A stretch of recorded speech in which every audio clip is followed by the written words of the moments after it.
Oi, meu nome é Luciana Munhoz e aqui é o canal Bioéticas. O nosso canal é voltado para a esfera da saúde e do direito. Hoje eu quero conversar com vocês um pouquinho sobre o viés racial que existem em pesquisas científicas.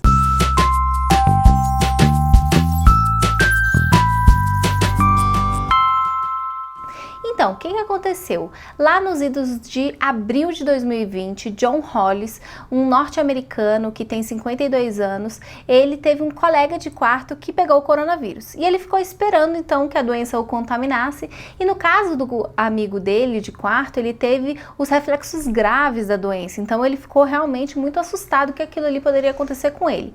E ele esperou e nada aconteceu.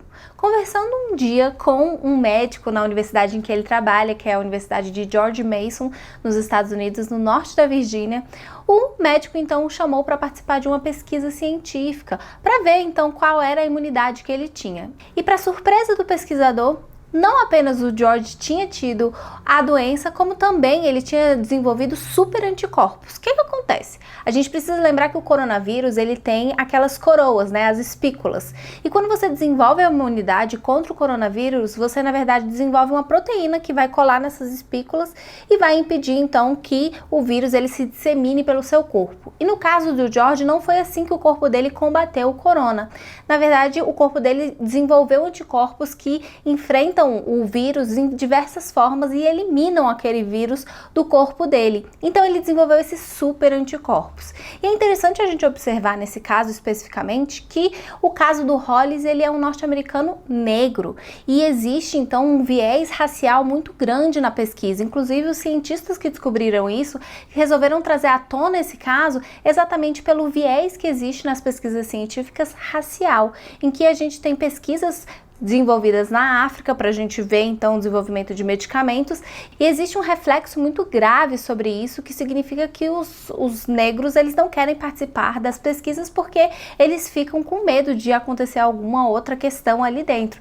Basta a gente lembrar da história de Tuskegee que aconteceu nos Estados Unidos, né? A gente já trouxe aqui um pouco essa história para vocês, mas é importante a gente sempre relembrá-la, que aconteceu entre os anos de 1930 e 1970 e foi uma pesquisa que foi financiada pelo Ministério da Saúde lá nos Estados Unidos, em que queria-se ver o desenvolvimento da sífilis nas pessoas, e era uma população negra que aquela pesquisa ali aconteceu. E no meio dessa pesquisa aí, na verdade, já se tinha como que se fazia a cura da sífilis, já tinha se desenvolvido então o antibiótico, a gente tinha já a utilização disso e não foi entregue para aqueles norte-americanos, e mais do que isso, eles nem sabiam que eles estavam numa pesquisa científica para ver o desenvolvimento da sífilis. E por isso mesmo existe essa enorme desconfiança de outras populações participarem dessas pesquisas científicas, não apenas para desenvolvimento de medicamentos e de vacinas, como para ver, por exemplo, nesse caso que está se estudando, como que se pode combater a imunização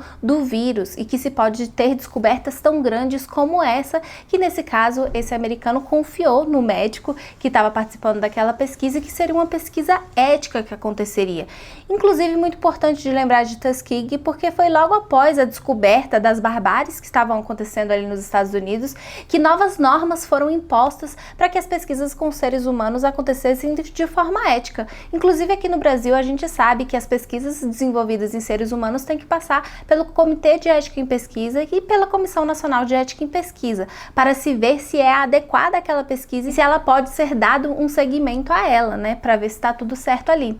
Então é importante a gente compreender isso e cada vez mais combater todo esse viés que existe, porque a importância de pesquisas heterogêneas são fundamentais. Basta a gente lembrar da pesquisa do DNA do Brasil, que trouxe respostas impressionantes aqui do Brasil e que tem realmente uma pesquisa heterogênea ali, de uma população tão miscigenada como a nossa, e vai trazer cada vez mais respostas impressionantes e, claro, que cientificamente avançadas.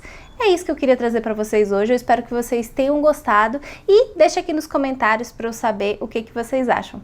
A gente se vê na próxima!